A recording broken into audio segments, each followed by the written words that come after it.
December 5th, 1946, White Sands, New Mexico. Almost exactly 16 months after the A-bomb is dropped on Hiroshima, the U.S. Army is about to make its first major test of a ballistic rocket. An altitude of 117 miles will be achieved, a world's record. This rocket is not American, however. It is German. This rocket is Hitler's secret weapon.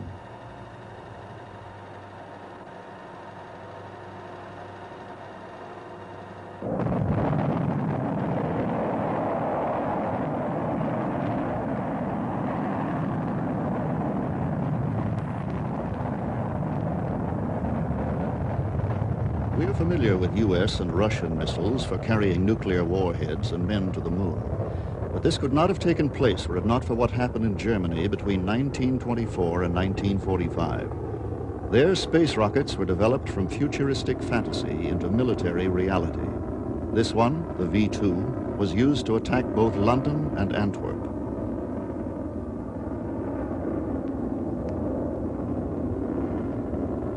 In 1945, the rocket, the secret documents, and the film we will show were brought to this country. With them came those who had worked on the rockets and who were now to work in the U.S. arms and space business. The military commander of the V-2 project and former vice president of Bell Aircraft, General Dornberger. After the First World War, there were a lot of articles in German newspapers and newspapers all over the world about modern rockets which could go to the moon and into space. And these articles were written by mostly not engineers, but by looking for a sensation, writers. But not only writers. This epic film, Die Frau im Mond, The Lady in the Moon, created a lot of attention in a Germany trying to ignore the consequences of World War I.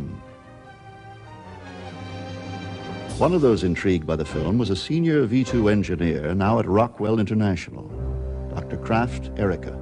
It impressed me enormously. I was at that time 12 years old, and it shocked me into the awareness that all of a sudden you might be able to leave this planet to open a whole new world.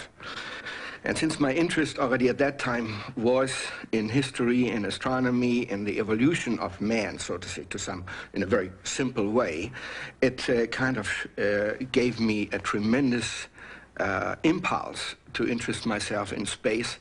And after about 2 or 3 years in reading books about it and so forth, I became firmly determined that this is an area of technology I wanted to devote my life to. With its life support systems and multi-stage rockets, Die Frau im Mond foreshadowed many of the ideas that were incorporated in the Apollo moonshots.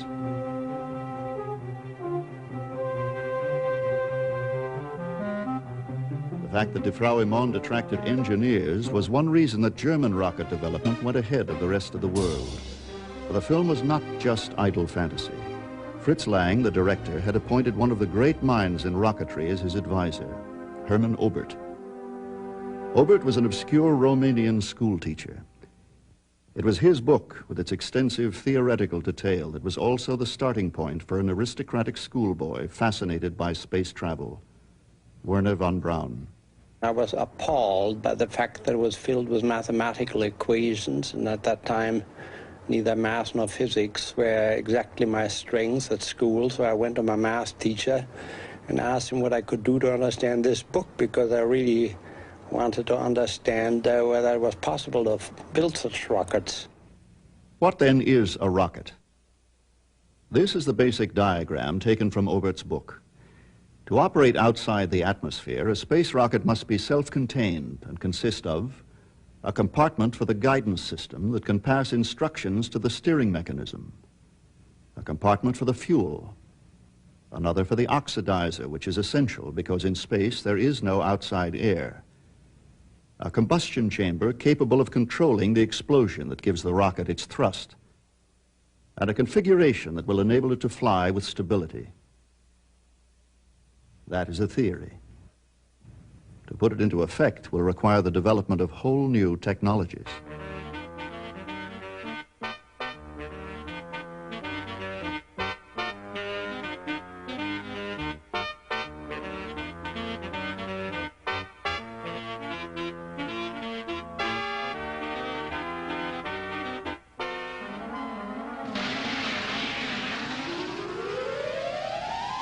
In a sense, these solid fuel rockets were no more than metal tubes filled with gunpowder, requiring kid glove treatment. Lighter liquid fuels giving far greater range were not yet available. The groups were amateur, thus the problem was to raise money. And so rocketry achieved in Germany something of the status of barnstorming in America.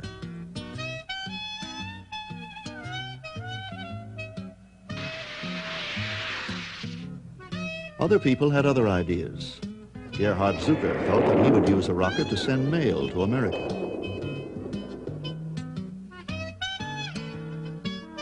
Then there were attempts to interest industry, for German industry in the 20s was already looking for a role in space travel.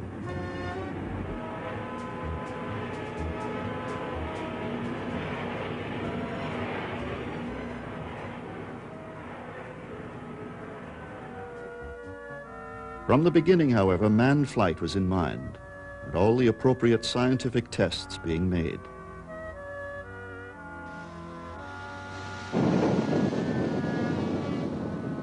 Cats were not the only casualties. Handling rockets was akin to handling fire. Among the early victims was Max Valier.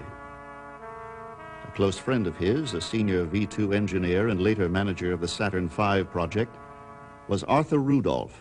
The test started off fine, but then after about 20 or 30 seconds, I found myself lying on my back. And when I finally got up, I saw that the rocket was gone, had disappeared. And only a big cloud of steam shot out of the pipes. And then I saw Max Valier waving back and forth. And so Riedel ran to him and grabbed him under his arms to steady him. But then he let go of Valier and started running towards the guardhouse. And I knew something was terribly wrong. And when I got down to Valier, because I was on the slight slope, he had already fallen down on his face. And when I turned him around, I saw that he was very badly hit by a shrapnel piece from the exploding engine. And he was bleeding profusely and was dying right there. This is the kind of rocket motor that killed Valier. It consists of a combustion chamber surrounded by a water jacket with two pipes feeding oxygen and gasoline under pressure. It looks primitive, but the advance to liquid fuels is a great step forward. This group is the Berlin-based Society for Space Travel, to which von Braun belongs. Their decision to go into liquid fuels and engine development, rather than experiment with flight, is essential if a rocket is ever to reach space. The purpose of these tests is to find out something about the behavior of fuels under condition where their flow can be controlled by this primitive system of pulleys and rigs. Explosions of the kind that killed Valier were not uncommon.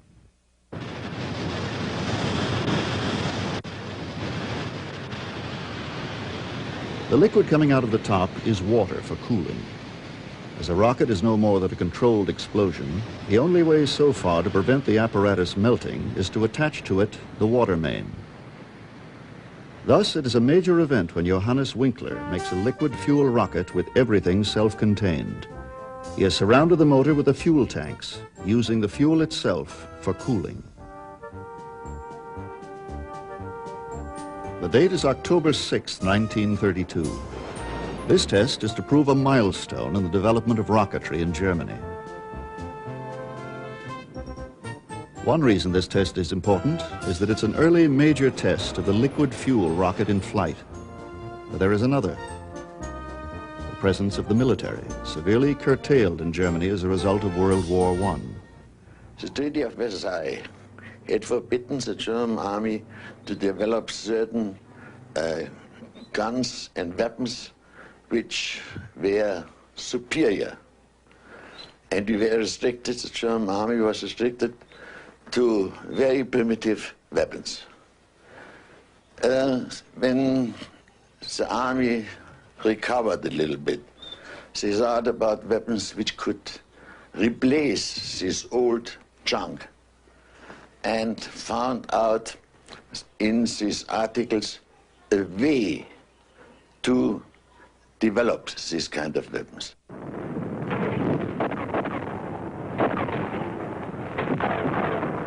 Rocketry had its origins in World War I, which stands on the threshold between 19th and 20th century warfare. Tanks are used in the same assault as horses.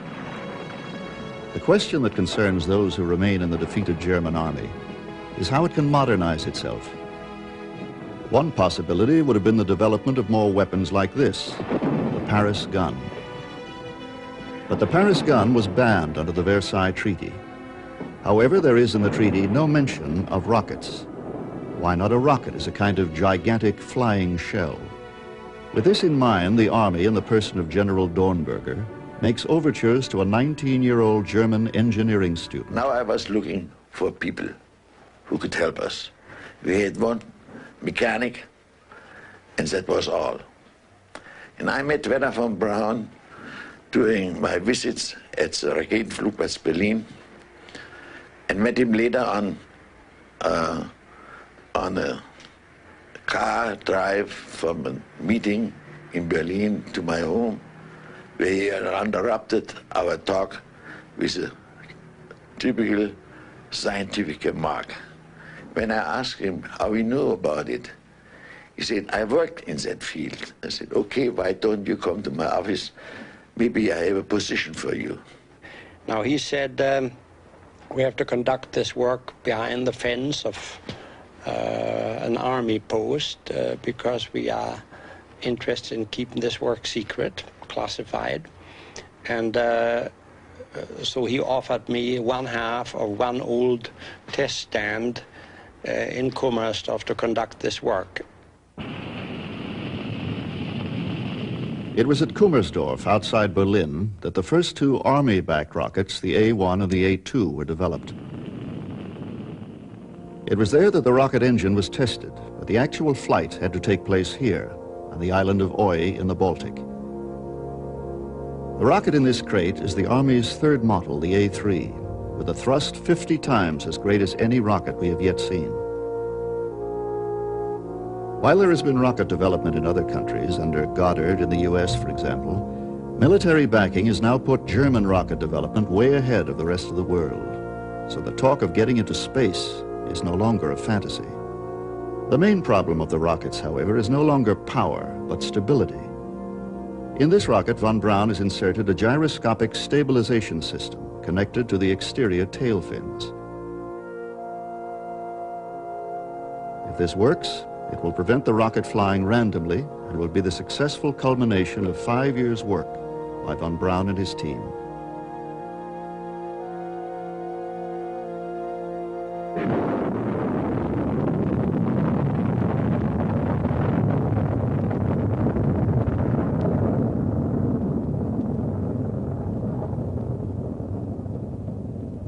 The rocket flies well, but the stabilization system fails to stop it turning into the wind.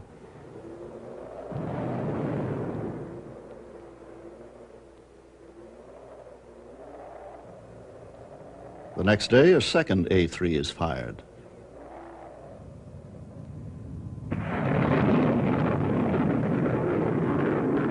Once again, the firing goes perfectly. But once again, the rocket's course is erratic. To make improvements will require a new concept of design, something which is only possible thanks to the marriage between von Braun and the Army with its huge resources. The chef of the German Ordnance Department came to see us at Kummersdorf. And during that visit of General Becker, he was, by the way, a doctor of engineering and also a professor, he questioned us about our progress. And during the discussion he had with von Braun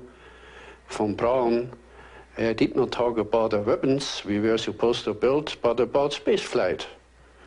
And however, General Becker was very nice about it, but he argued with von Braun and told him, von Braun, you will never make it. You will not be able to harness the energies necessary to get you into space.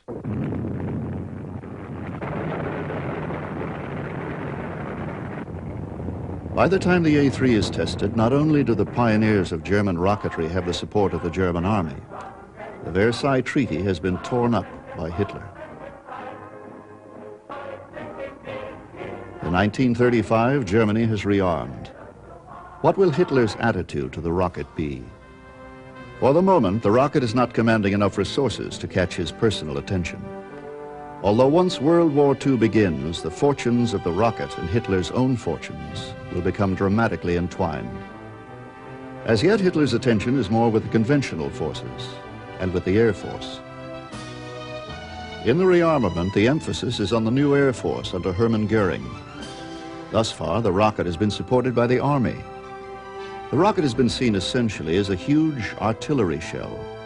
But now there is strong rivalry between the Army and the Air Force.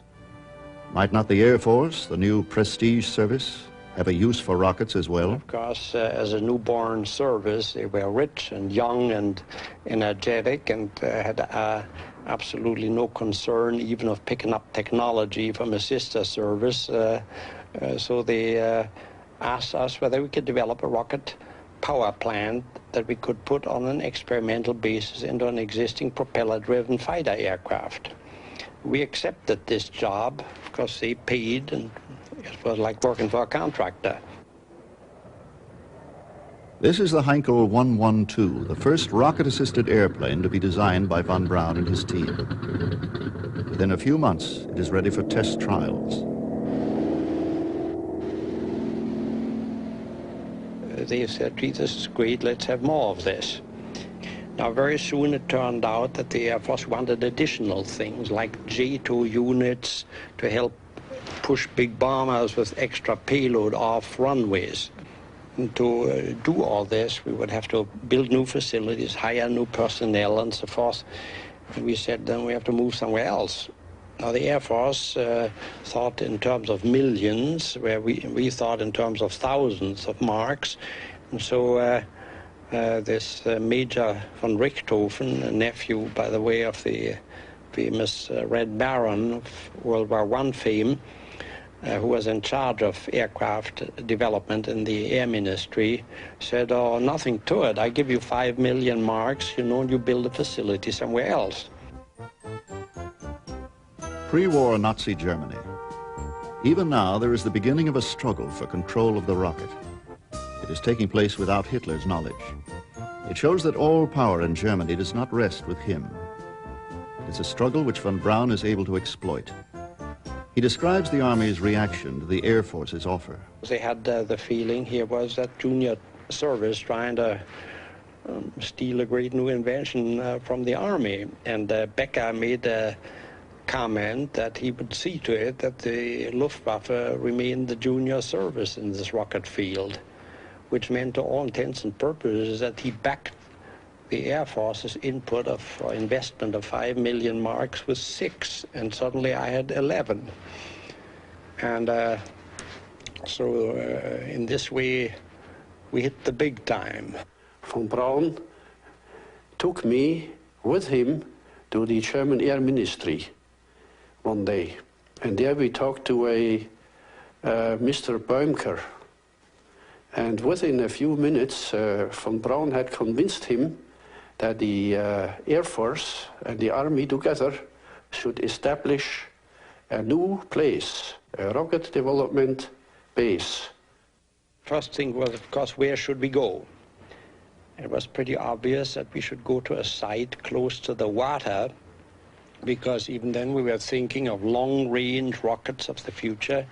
So it was logical to find a place from which, in relative safety and security, you could launch along a coastline where optical tracking equipment would be located. And my mother told me, why don't you also take a look at Peenemünde? My father used to shoot ducks there. You know, this is a wide area, uninhabited, but very pretty. And it was really love at first sight.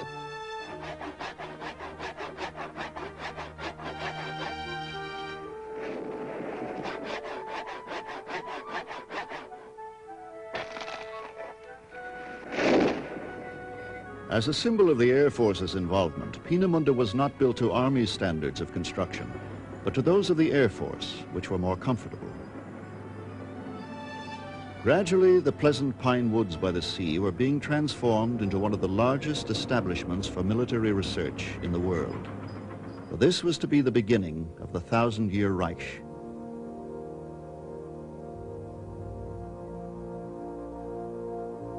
By mid-1938, Peenemünde was essentially a complete town in itself. Situated due north of Berlin, it satisfied the requirements of proximity to the sea, as well as those of secrecy. Being placed on the tip of an island, foreign agents hardly knew of its existence. It was equipped with everything: a plant for generating power, laboratories, facilities for liquid oxygen production, test stands, even its own railroad. Only a few years before, von Braun had started under General Dornberger with a single mechanic, but here it is planned to employ 30,000 people. The rocket now under development is the A5, an experimental rocket whose main purpose is still to get over the problem of stability that the A3 has not solved. Whereas in the A3, the guidance system was removed from the nose to the center, these engineers are working on a radical design to solve the problem of the rocket's erratic flight. The rudders will actually be in the exhaust. If these rockets succeed on their test flights, they will become the basis for the A4 or V2, as it will be known when used against Britain and Belgium.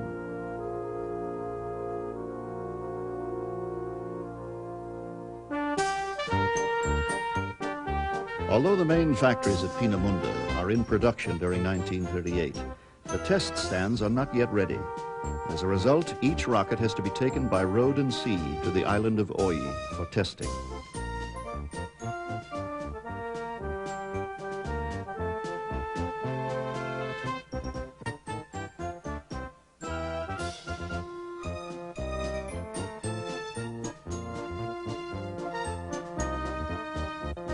For all the apparent peacefulness of the North German setting and the joviality surrounding trials, each test is under close scrutiny. A race is now being run against time. Research budgets are run through quickly with the huge establishment at Peenemünde. Things go wrong. There's a delay in a wind tunnel, so that more full-scale tests like this have to be made, and the rocket's behavior judged by observation from this tower.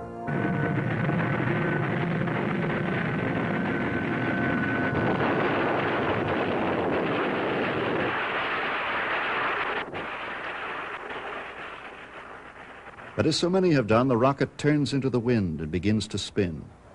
This is disappointment again.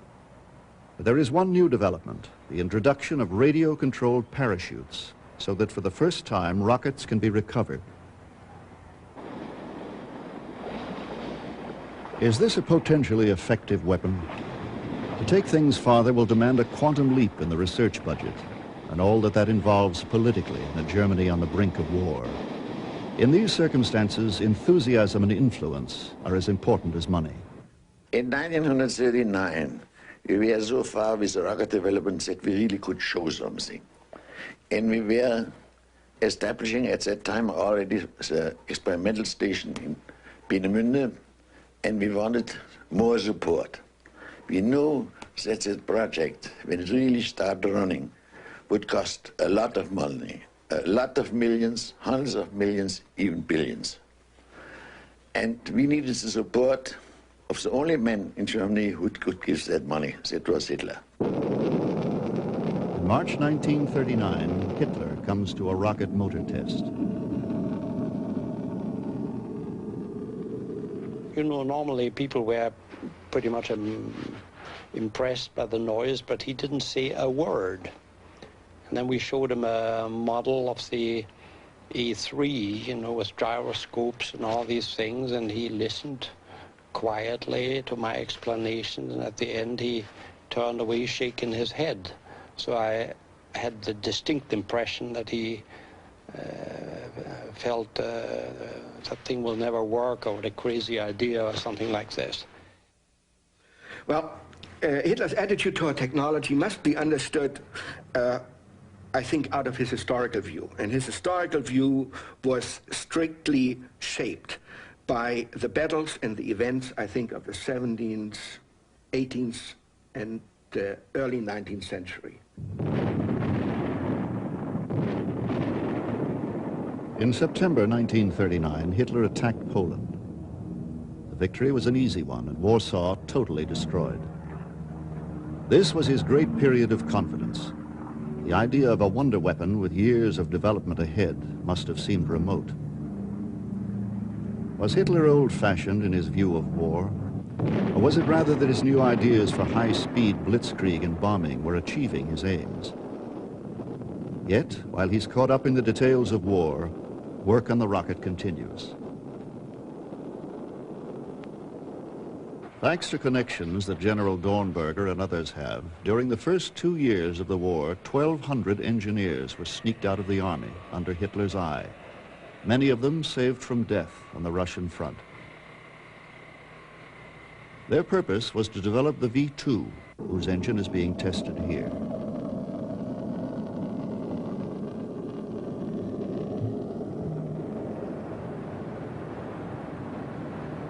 While the thrust of the A3 was measured in pounds, this is measured in tons. For this rocket is the first in history to go into space and to reach supersonic speeds. Only by breaking out of the atmosphere can the rocket achieve the range to attack England. And so it came that we were looking around in Germany for a man capable to develop a supersonic wind tunnel. And this man was Dr. Rudolf Hermann in Aachen. It's the University Aachen. He joined us and built the first supersonic wind tunnel with Mach number 4.5 in Peenemünde. This is test film of Dr. Hermann's wind tunnel, not only the first at Peenemünde, but the first in the world. Using this film, the configuration of the V2 was worked out. But a rocket is a system, and each part of the rocket system has to dovetail with the next. The biggest problem is still guidance, how to get the rocket to go first vertically on a takeoff, and then change course for its target. This is the gyroscopic stabilization platform for the V2. Any deflection of the rocket's path is detected here, and the information transmitted to the newly developed graphite jet vanes in the exhaust, which will bring it back on course. Arthur Rudolph. Well, in these 3 short years, we brought the A4 from a project on paper to a flight system, which for the first time brought a projectile or a system into space. And in doing so, actually, every step we took was a step into the unknown. You see, we had only very few days of cloudless weather where the rocket launches took place. And so very often, even later on when the A4, the B2 was under development, the rocket would disappear in the clouds in a perfect flight. And suddenly there was a big bang above the clouds, and a few minutes later some debris was raining out of the clouds. Only so much can be learned in the laboratory. Only so much can be learned from firing tests. 2 V2 tests have already failed. One has exploded 30 feet into the air, the other after flying a mile or so. The rocket is designed to carry a warhead of 1 ton for 200 miles. But will it become operational before the war is ended? And what is the point of developing a weapon at such huge cost when the job can be done by bombers? As the war wears on into the beginning of its 4th year, these are the questions that need to be answered, and answered soon. The date is October 3rd, 1942. General Dornberger. And it was a very critical point. The high officials were pressing us for results. And we had 2 failures where the missile didn't go up or failed during flight. All depended on this day. And this day was the first one, which really brought us the distance we were looking for, brought us the accuracy we were looking for, and the perfection of our equipment.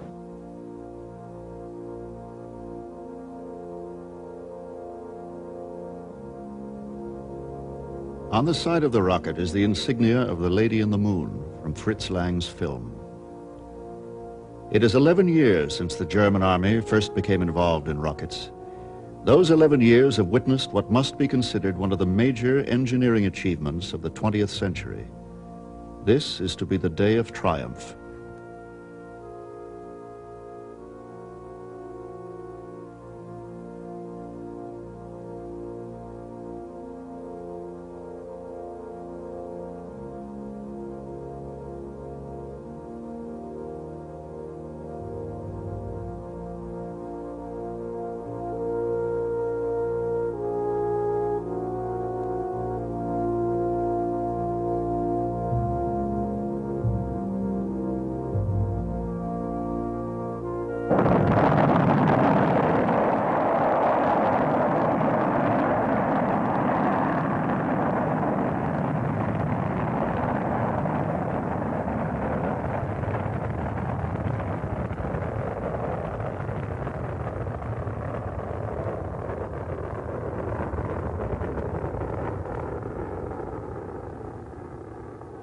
Well, we had a little party that evening, a little celebration.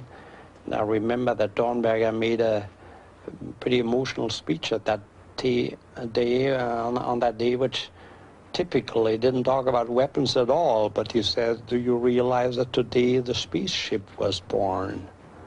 So the attitude that most of us engineers had, that we were working on something far beyond the scope of weaponry, had actually infected the military as well. Whenever we wanted to make improvements and refinements, or were thinking of increasing the performance of the V2 for research purposes or applying it for high-altitude research, he always made it clear, look, first things first. We are in a war. We have a clear assignment, and that is to develop a means equivalent to long-range artillery. And our aim from the very beginning was not only this weapon, we had to do it, because nobody in the whole world at that time would have given us the money just to go in space and to the moon to find out that there is nothing on the moon. We had to develop a weapon first to prove that reliable gimmick like the V2 could be developed as a predecessor of later space flight. The successful test means that the rocket can go into production under Albert Speer. Meetings are set up between industrialists, the military, and the engineers. Speer sets goals for production. But many of the industrialists are skeptical, having recently been told by Hitler to use all their production capacity for tanks and planes on the Russian front. However, Speer is insistent. General Dornberger. When we had to go in production, we ran in difficulty because Hitler had cut us from the priority list, and we had to use all excuses and everything to get at least something to stay living.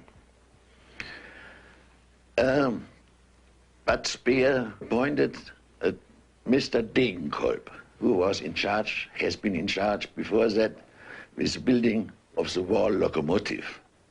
He was a very ruthless man. He got what he wanted without looking for anything organizationally or what it was. He appointed people out of everywhere to his shop. And he did an excellent job, but he caused a lot of unrest and mistrust by my old people. For example, I remember his first question of me was, how much does this thing weigh, this A4? And I said it weighs empty about 4 tons, and fully loaded it weighs about 12 tons.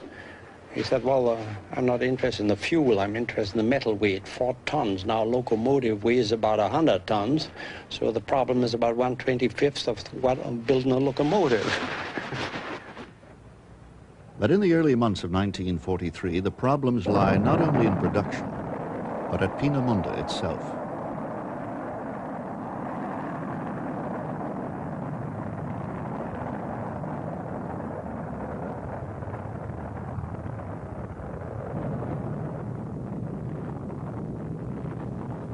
At the end of 1943, there are failures in further tests on the V2. But then the course of the war turns against Germany. Hitler, who is said to have dreamed that the rocket will be of no use, summons Dornberger and von Braun to visit him. When we came in, we had to wait first for a couple of hours. But then when we came in his bunker, I saw Hitler after a long time for the first time again. And he was very old. He was an old man with a hunched back and very pale face. He didn't look as that what we had thought would be a Führer. They took with them to Hitler this film. It was silent and was narrated by von Braun. It showed the successful test of October 1942.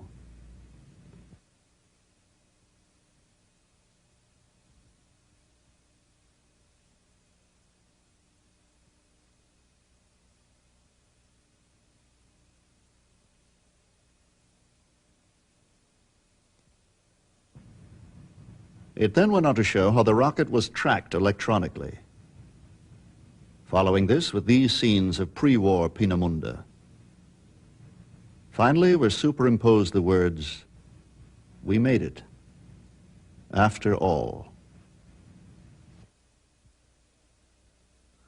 But he got interested after we made our presentation. And he got so interested, he jumped up and jumped from the models to us and asked questions.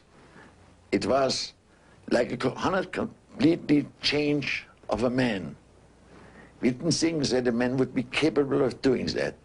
And he was always interested if he saw a new big project. That was his weakness. He was always for new big projects. And then he gave us all the support we could get. He made Professor von Braun professor. He made me general and all this kind of stuff. You know what happens in such a situation. At the end of the film, he made an interesting remark. He apologized to General Dornberger for not having believed in him, which is, I think, one of the very rare cases on record where he apologized to anyone. And he then apparently forgot about his infallible dreams quite abruptly, said, we think we have something pretty formidable here, and ordered immediately the highest priority to put the thing into quantity production. He expected too much of that weapon. And that was the big setback of that meeting. We had developed a long-range weapon, which was just a weapon, but not a weapon which could destroy the whole world.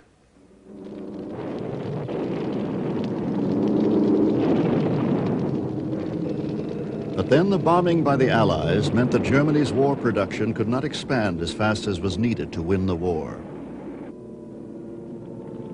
In spite of Hitler's dictum, Speer was unable to manipulate industry to produce the V2. Speer was losing power to Himmler, head of the Secret Service, the SS, which was now trying to draw every institution in Germany into its tentacles. Early in April 1943, he secretly visited Peenemünde. He came all by himself, driving his own car, and we learned about the whole visit only a day before, and he spent an evening informing himself about what was going on. And on the next day, I think we launched 2 V2s. One failed miserably, destroyed 3 aircraft of our adjacent Luftwaffe airfield, which caused Himmler to make a remark that we seem to have a very effective close-range weapon here. 2 months later, Himmler paid a second visit, this time more conspicuously. But soon another development was to strengthen the influence of the SS over Peenemünde even further. In August 1943, Peenemünde, as well as the V2 factories, are bombed by the British. Air Marshal Harris, who was the bomber Harris, you know, in the RAF, as later records showed, had actually instructed the bomber pilots, get the scientists, because they can always rebuild the facility, but it's really the brains that we want to get, you know, who want to stop this rocket development. The British had worked from aerial reconnaissance photographs such as this one of the test stand at Peenemünde. The fact that they knew of Peenemünde enabled the SS to argue that production must be moved to their new underground factories at Nordhausen, deep in the Harz Mountains. It was here that thousands of skilled workers from all over occupied Europe were forced under slave conditions to produce the huge and intricate weapon. It was now the end of 1943. The tide of the war had turned. What future did the weapon have? Mass production had started, but men had yet to be trained to fire it. Could Germany afford a new weapon when resources were so low, when in fact there was a rival? This is the V1, developed at Peenemünde, but by the Air Force, a pilotless pulse jet, capable, like the V-2, of carrying a 1-ton warhead, but costing a fraction of the price. Against the V-1, von Braun and his colleagues at Peenemünde argue that flying at the same speed as an aircraft, it can be shot down. However, by the end of 1943, the V-1 is in production and 3 months ahead of the V-2. While there have been 30,000 specification changes made to the V-2 over the last 6 months, the V-1 is extremely simple, both to construct and to fire.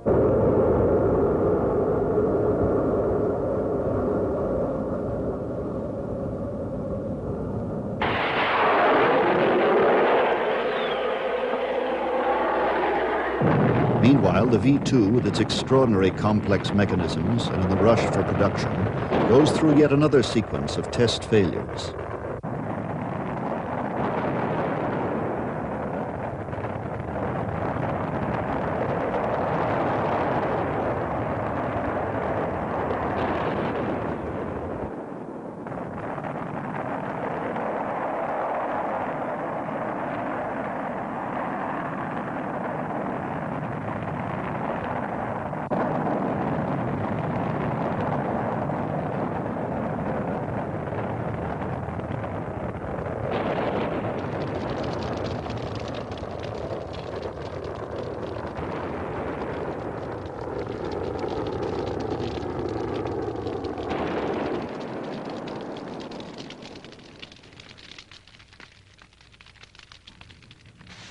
The failures, though dramatic, were in a sense to be expected with a mechanism that was breaking the bounds of conventional engineering. But the need for the rocket was growing ever more desperate to Himmler and his deputy Kammler. Himmler told me, in essence, well, I hope you realize that this E-4 has ceased to be a toy, you know, for you engineers, that the whole German people is waiting for the new weapon of retaliation, you know, the Allied bombings and all that. And I could full well imagine how you poor engineers there are completely encroached by this hidebound army bureaucracy and so forth. And why don't you join us, and we here in the SS will really get this thing going, and you know I can always see Hitler whenever I have a problem and so forth, and you'll be much better off, you know, reporting to me rather than Dornberger. And I told Kammler essentially that such a change in organizational arrangement at this moment would be downright disastrous to the program, that I couldn't ask for a better boss than General Dornberger, and I didn't think it was a good idea.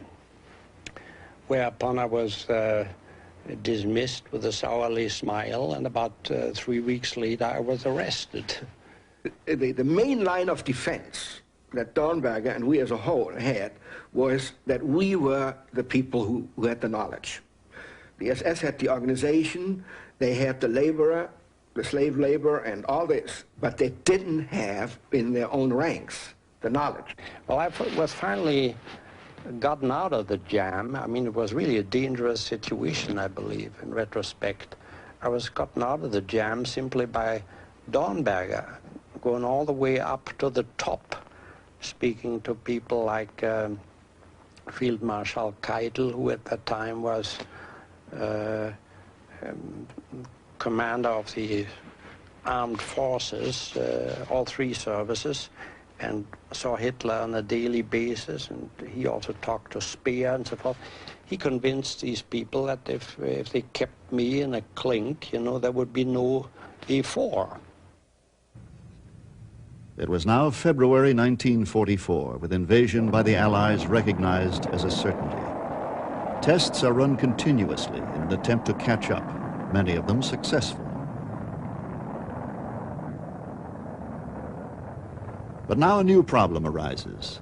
It is now discovered that many rockets thought to be successful are exploding on re-entering the atmosphere. All that can be done is to search for what fragments can be found.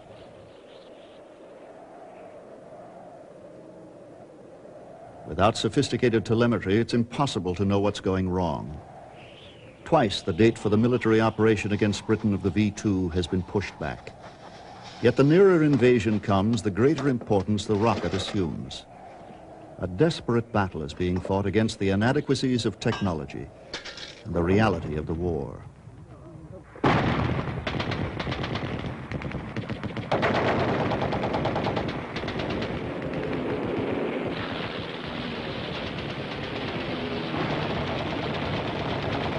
2 weeks after D-Day, one of Hitler's vengeance weapons is launched. Not the V-2, but the Air Force's V-1.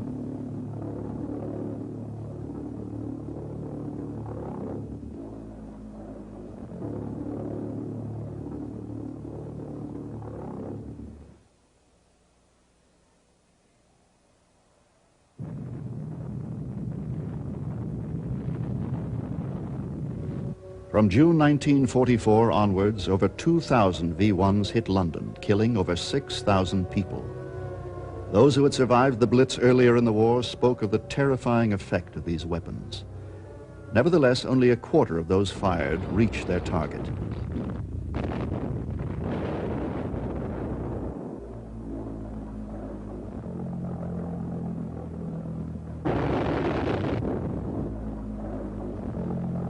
But soon Germany was to be racked by another explosion.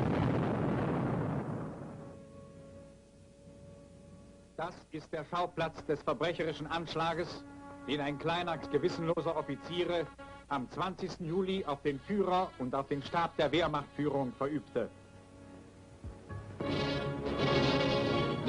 On July 20th, 1944, a group of senior German army officers have attempted to assassinate Hitler by placing a bomb in his headquarters. This newsreel is put out to the German people, showing Hitler alive, but firmly surrounded by the SS. The army is finally out of power, and Dornberger pushed out of control by the SS, just as the rocket is ready for military use. By the fall of 1944, 350 V-2s are ready for launching from Holland. While the invading forces of the Allies move onwards toward Germany, this is Hitler's last desperate effort at retaliation. Problems with the rocket have been ironed out and production has gone ahead, but at incredible cost. For example, a huge amount of the German potato crop has been diverted from food to make alcohol for the rocket's fuel. Soon, production is to reach 600 rockets a month. On September 8th, the first V-2 of a massive attack is launched against London.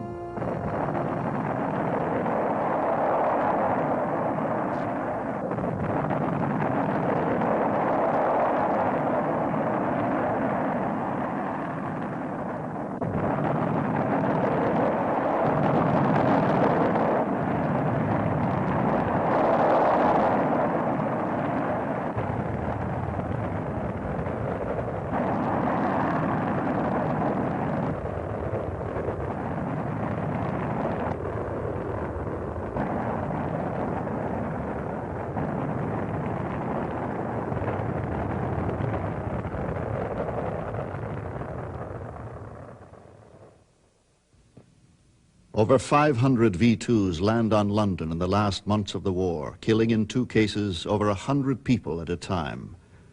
The rocket is terrifying. It travels so fast that it cannot be heard. The government, uncertain of the number of rockets Germany has, censors the press to prevent panic, so that these pictures were not released until the 1950s. Others have speculated that were the rocket ready 6 months earlier, the Normandy invasion could not have taken place. But contrary to what many people think, it was not London that received the worst attack. Over 1,000 V-2s were launched against the harbor of Antwerp in Belgium, the Allies' main supply port. This is the result of one of them.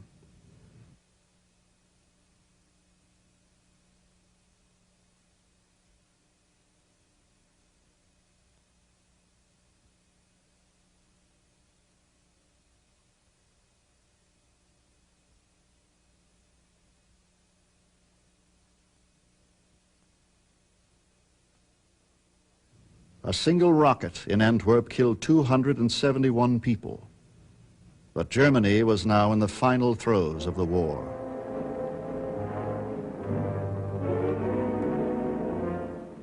As the British and Canadians swerved toward the Zuyder Zee, the Americans crossed the Elbe and the Russians the Oder. Germany is crumbling. The Allies advance over the western border of Germany, capturing on their way a trainload of V-2s. There is happiness in England.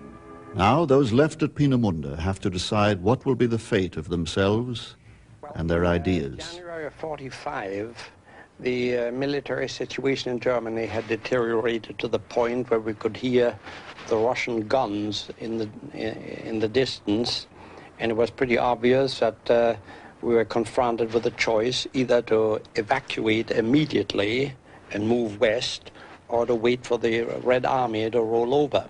Dieter Hutzel, personal assistant of von Braun at Peenemünde, and later at Rockwell International.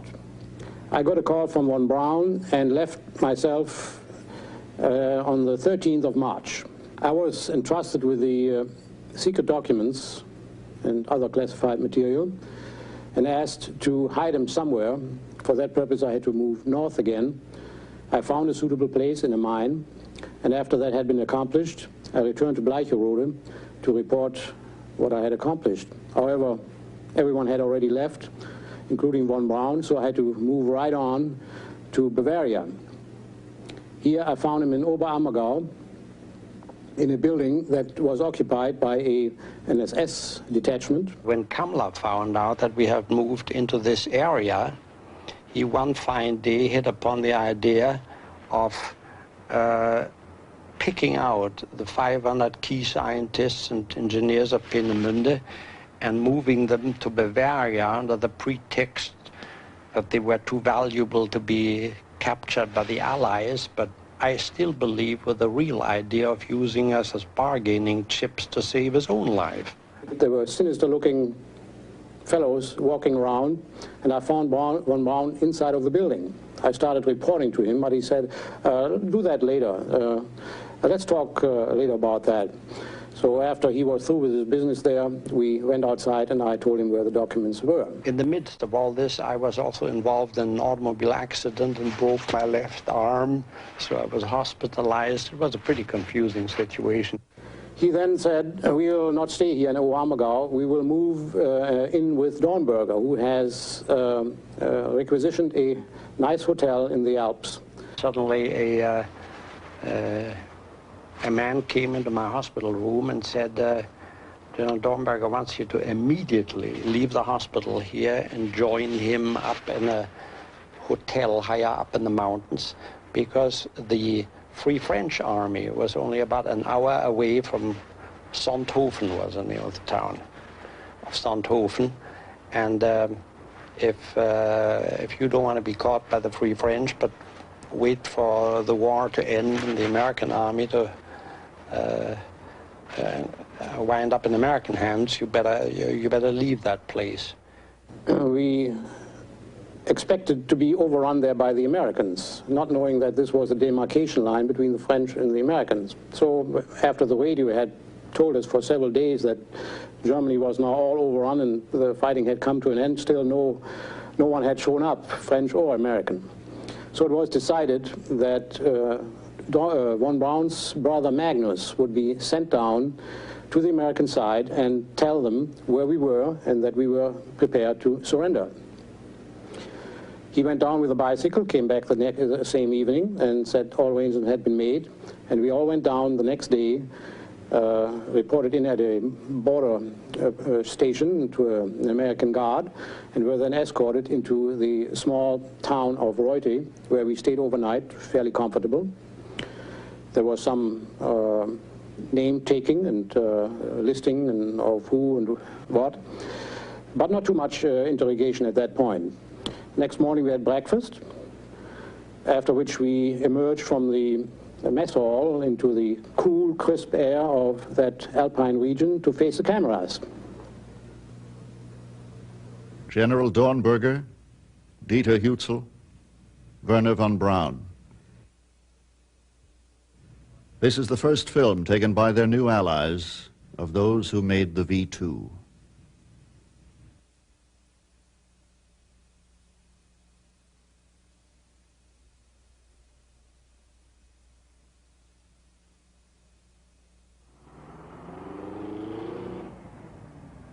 Of the top 125 engineers from Peenemünde, 124 came to the United States. They came now to work for the U.S. Army, living as non-citizens in Army camps in a state of internment. Eventually, the government had to transfer them across the Mexican border so that they could re-enter the country legally. Free as American citizens, they then spread out into the U.S. arms and space industry. There they played a fundamental part in developing both the Apollo moon program and ballistic missiles, now carrying nuclear warheads.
This program was produced by WGBH Boston, which is solely responsible for its content.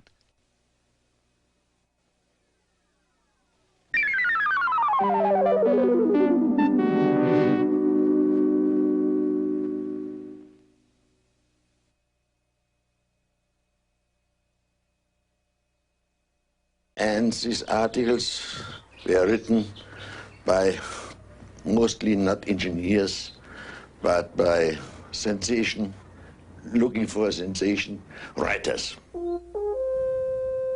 But not only writers. This epic film, Die Frau im Mond, The Lady in the Moon, created a lot of attention in a Germany trying to ignore the consequences of World War I. One of those intrigued by the film was a senior V2 engineer now at Rockwell International, Dr. Kraft Erika.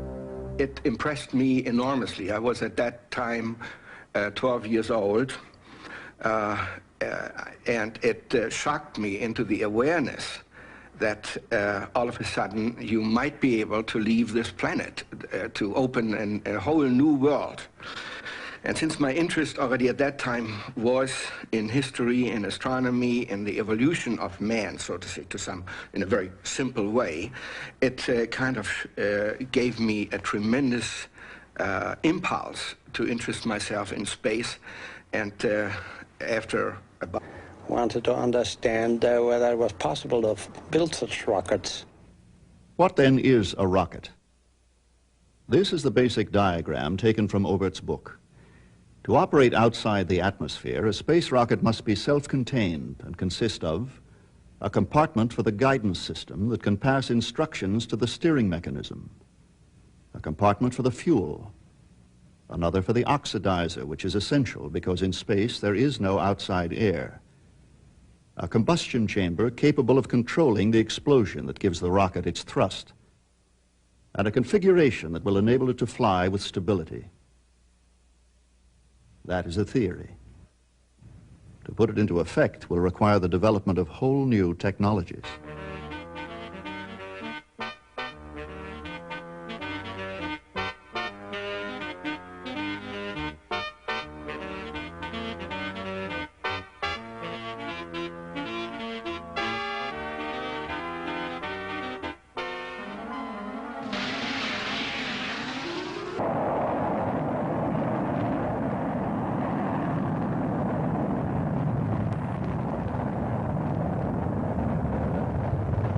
We are familiar with U.S. and Russian missiles for carrying nuclear warheads and men to the moon.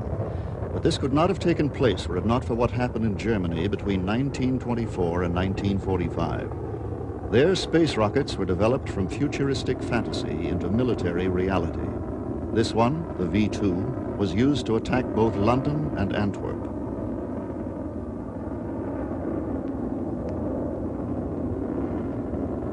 In 1945, the rocket, the secret documents, and the film we will show were brought to this country. With them came those who had worked on the rockets and who were now to work in the U.S. arms and space business. The military commander of the V2 project and former vice president of Bell Aircraft, General Dornberger. After the First World War, there were a lot of articles in German newspapers all over the world about modern rockets which could go to the moon and into space. 2 or 3 years in dealing and reading books about it and so forth, I became firmly determined that this is an area of technology I wanted to devote my life to. With its life support systems and multi-stage rockets, Die Frau im Mond foreshadowed many of the ideas that were incorporated in the Apollo moonshots.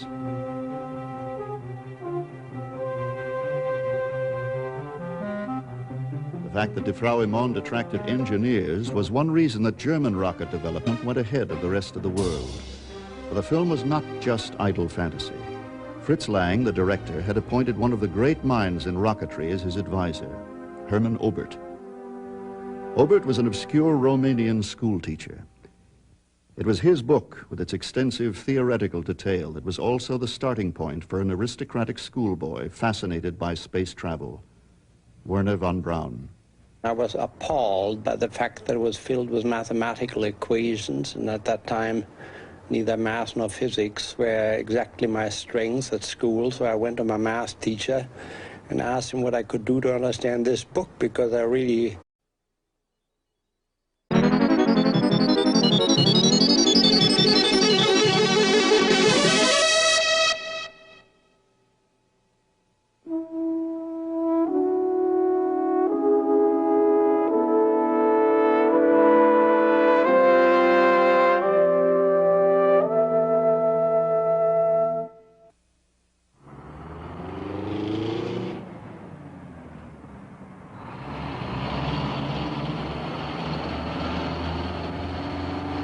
December 5th, 1946, White Sands, New Mexico. Almost exactly 16 months after the A-bomb is dropped on Hiroshima, the U.S. Army is about to make its first major test of a ballistic rocket. An altitude of 117 miles will be achieved, a world's record. This rocket is not American, however. It is German. This rocket is Hitler's secret weapon.